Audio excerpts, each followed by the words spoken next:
Hey there guys, welcome back to another deck profile with yours truly, Paul Reisman. Today we are taking a look at Lucie, and she's looking for her mom, and I don't know if we found her, but we definitely got a deck, and the deck has been taking a long time for me to put together and pilot correctly. This deck has a lot of moving pieces, so look forward to a guide in the future with this particular deck and how to pilot her and how to think about her. It's something we're going to try new on the channel, so if you are looking in here and you're still not entirely sure why certain card choices are being made or how turn progressions work with this particular deck, don't worry about that. We're going to have a guide for you to kind of explain how to play some of the more complicated rulers that are coming out for My Spy lately. But let's get into Lucie. She's really kind of two rulers. The first one is obviously her regular ruler side, but then her sub-ruler adds a lot of value going forward. So Lucie, elemental spirits you control cannot attack, which means all of your synthetic spirits outside of your homunculus, but especially your Mirage spirit cannot attack or block. So just be aware, you cannot do that until you flip. J resonators your opponent controls gain precision, and if they are going to attack, they have to attack one of your synthetic spirits first and get those off of the field. So you have a natural buffer to aggro, which is really helpful. Unfortunately, aggro is not really in the format right now other than in the form of burn. So we're going to have a little bit of a more difficult time playing against fields when they don't exist, right? So your opponent's kind of mitigating that already. But something is really useful to have that. It's really nice to have this built-in insulation, even in a vacuum, right? You can do Judgment if you have 5 or more resonators with synthetic spirit in their name that are in your item area. And when you flip, you have Imperishable Barrier as a 7/10. Very strong if you know how to utilize that correctly. But depending on how many elemental spirits you want to put on the bottom of your deck from your item area, you get different effects. For one, you can bring back an elemental spirit from your graveyard and put it into the field. That's once per turn on either player's turn, which is really helpful. For 2 of your elemental spirits that you tuck, you can just expel a spell.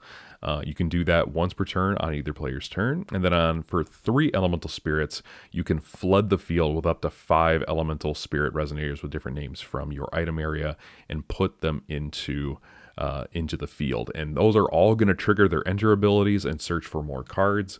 So basically, you just got a ton of advantage right out the gate. We are also looking at test tubes. This is probably the most important card in the entire deck, and with the exception of one card that was recently spoiled, there's no way to interact with this card, which makes it really, really, really powerful. So you can put an elemental spirit with total cost 2 from your hand into the field. So that means you cannot do Mirage Spirit. It is a 1 cost, but you have ways to make use of that card in either way. You can discard an elemental spirit card, reveal the top 2 cards of your deck, and then put a spirit, which means any spirit, not just any of your synthetic spirits, but you can grab your homunculus, you can grab Fiola, you can grab other spirits that you can put into the deck, and then you put them into your hand. You put that one into your hand and the rest on the bottom of the deck in any order. You can only do that once per turn during any player's turn. What's really helpful is when you have a Witch J ruler, your elemental spirit resonators will gain +X for every attribute that you have on the field. So if you have 5 revealed, you're getting +5/+5, which means all of a sudden you're on the offensive and you're swinging, which is really nice. This is controlled in public zones, so that's Chase, RFG, I believe revealed outside of the game is not a zone, so don't count those, but it's not technically a zone, but things in your graveyard, things in your item area, things in your RFG, things on the chase, things on the field, all of those attributes count toward this buff. So this card is really useful. It does a lot of different things and gives you a lot of economy as a control ruler. So one of the things you need to know about this is that we're going to be releasing a guide on Lucie here pretty quick to kind of get into the broader machinations and strategy that she's trying to employ. I'll try and save that for that video for the most part. So if you didn't watch this, that's totally fine. You'll still get all the information, but we're going to try and explain how Lucie works, because she's kind of confusing. One of the things you need to know about Lucie is that she is very stone efficient. So her economy is based on how much mana she has available to her at any given time, and that's mostly because test tubes allows you to flash things in and recoup a card as you put it into the field. That's really helpful for what she wants to do. Plus she helps, this card helps you to look for other spirits that you might want in your hand, which is really useful. And then all of her stuff is very cost efficient. For instance, your one of your main beat sticks, the homunculus here, your synthetic spirit 0, you can make this relatively easily because you have linkage for cards in your item area. Plus, he's really sticky. If he sticks on the field, he gets barrier for attributes of card stack below this card, and then he just loads your hand up based on the number of cards you put beneath him, which I think is really, really, really powerful, especially if you're just looking for more cards. You're going to be getting a ton of cards in your hand, and a lot of this stuff can be cost reduced, or it can just be outright free. So Lucie has a really, really good control over her stone efficiencies. Also because of Tinkerbell, just reveal 1 to blow up the field is really powerful if you flash in one of your synthetic spirits. All of the synthetic spirit effects are free as long as you do alchemic research. Probably the most important one is going to be your light spirit number 1. You perform alchemic research with him on the field, and then you gain 600 life for the spirit that you put into your item area as a cost. Very good. And when it enters, too, you get to search for a synthetic spirit card, which includes the homunculus as well as the other attributes.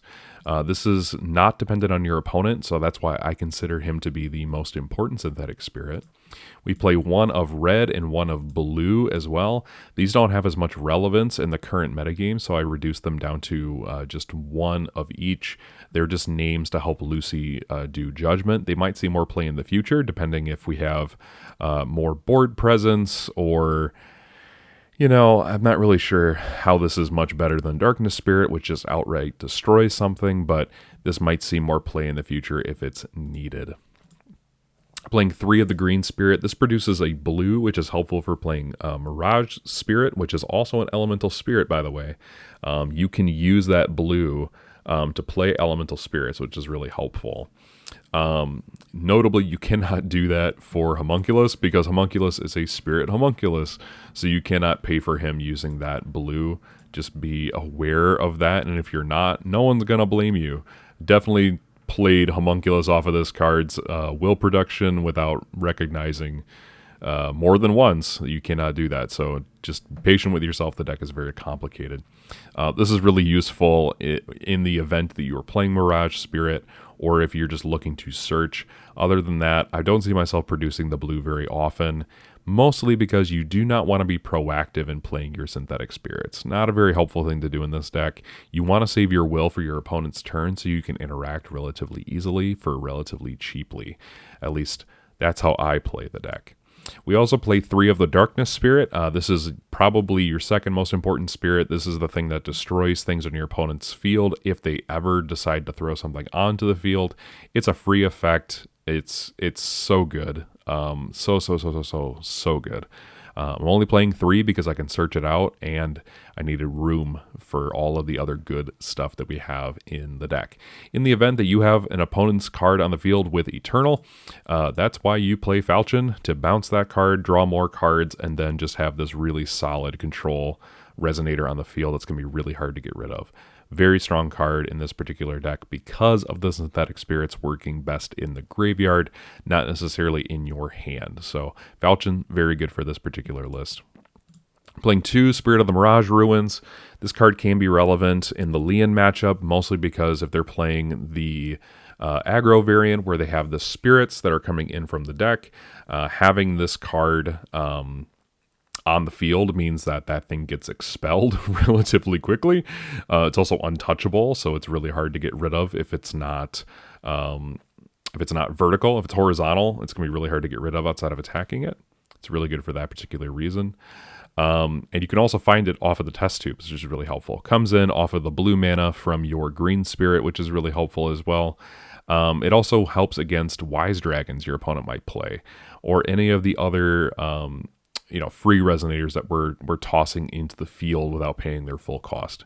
It's useful, but it's because you can look for it off of the test tubes effect.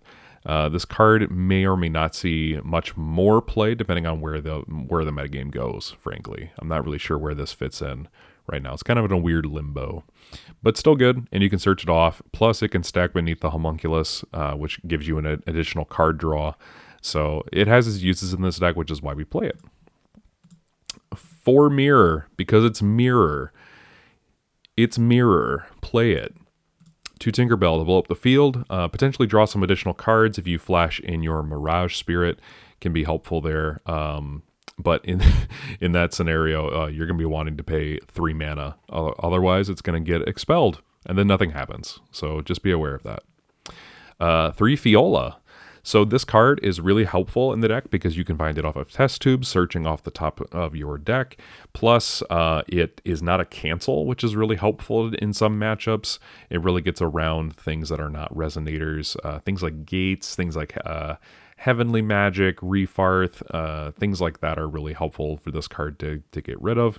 Plus, in this particular matchup, because you're discarding it sometimes to Falchion if you don't need it, or even just to cleanups, this is just a really decent body out of 5/6. Plus, when it's in the graveyard, it makes your Lucie Jade Ruler larger, which is kind of relevant. Even just 1 Fiola bumping up your Lucie to an 11/14, it's kind of relevant. Like I said, 7/10 is pretty good, and 11/14 is even better, especially when you can just start yeeting things out of the game with her expelling effect. Really, really good. We played 3 Sphinx. This is my answer to other win conditions in the deck. I think Sphinx makes this deck into a more control economy deck as compared to a more pure economy deck, or a deck that relies more on Institute or Electra to do its thing. I think Sphinx, mostly just because I just wanted to use this card is in the deck. It's really good to just flash in on your opponent's turn. You have the mana more often than not to be able to play this card relatively easily. And it just does a lot of things that your opponent doesn't like, especially in the burn matchup. It's really helpful for that sometimes. Plus, it buffs all of your spirits up sometimes. Those field buffs are, once they're there, they're happening till the end of the game. So, yeah, I mean, I don't... Institute that can't be removed seems pretty good to me, especially over time. This seems pretty good. You're probably going to get to the mid to late game in order to play this relatively consistently. So I'm playing 3 of this. It's really good for that particular reason. 2 Falchion for reasons explained already. 2 Vacuous. This might be one of the cards you might want to get rid of if there's not a lot of stuff being put onto the field. This is something that you might want to get rid of. This is just my answer to sticky resonators that are not really helpful. Things like the new Therapist that just came out. This card might be really useful to stop that, because if that Therapist resolves, you're going to have a hard time doing anything with your test tubes. So this card is really useful for that particular reason. Plus, it helps to get rid of things like gates, helps to control the field against anything that wants to put things onto the board. In the event that your opponent plays a Mirage Spirit that does not have barrier anymore, you can just tap to kill it, and that's really, really helpful for that reason. Also helps you to sometimes trade, make some favorable trades with that next 6, which is really helpful as well. So I think Vacuous is fine. If you don't prefer him, there are other cards you can put in his place, but I think he's okay. And he's untouchable, barrier 1, 5/7. Got some good things going for him. Playing 2 Dispelling Stone. I definitely anticipate gates giving this deck a particular problem. Vacuous helps to shore that up, but Dispelling Stone helps you to maintain card economy, which is really helpful. It's never a -1. It's always a +1.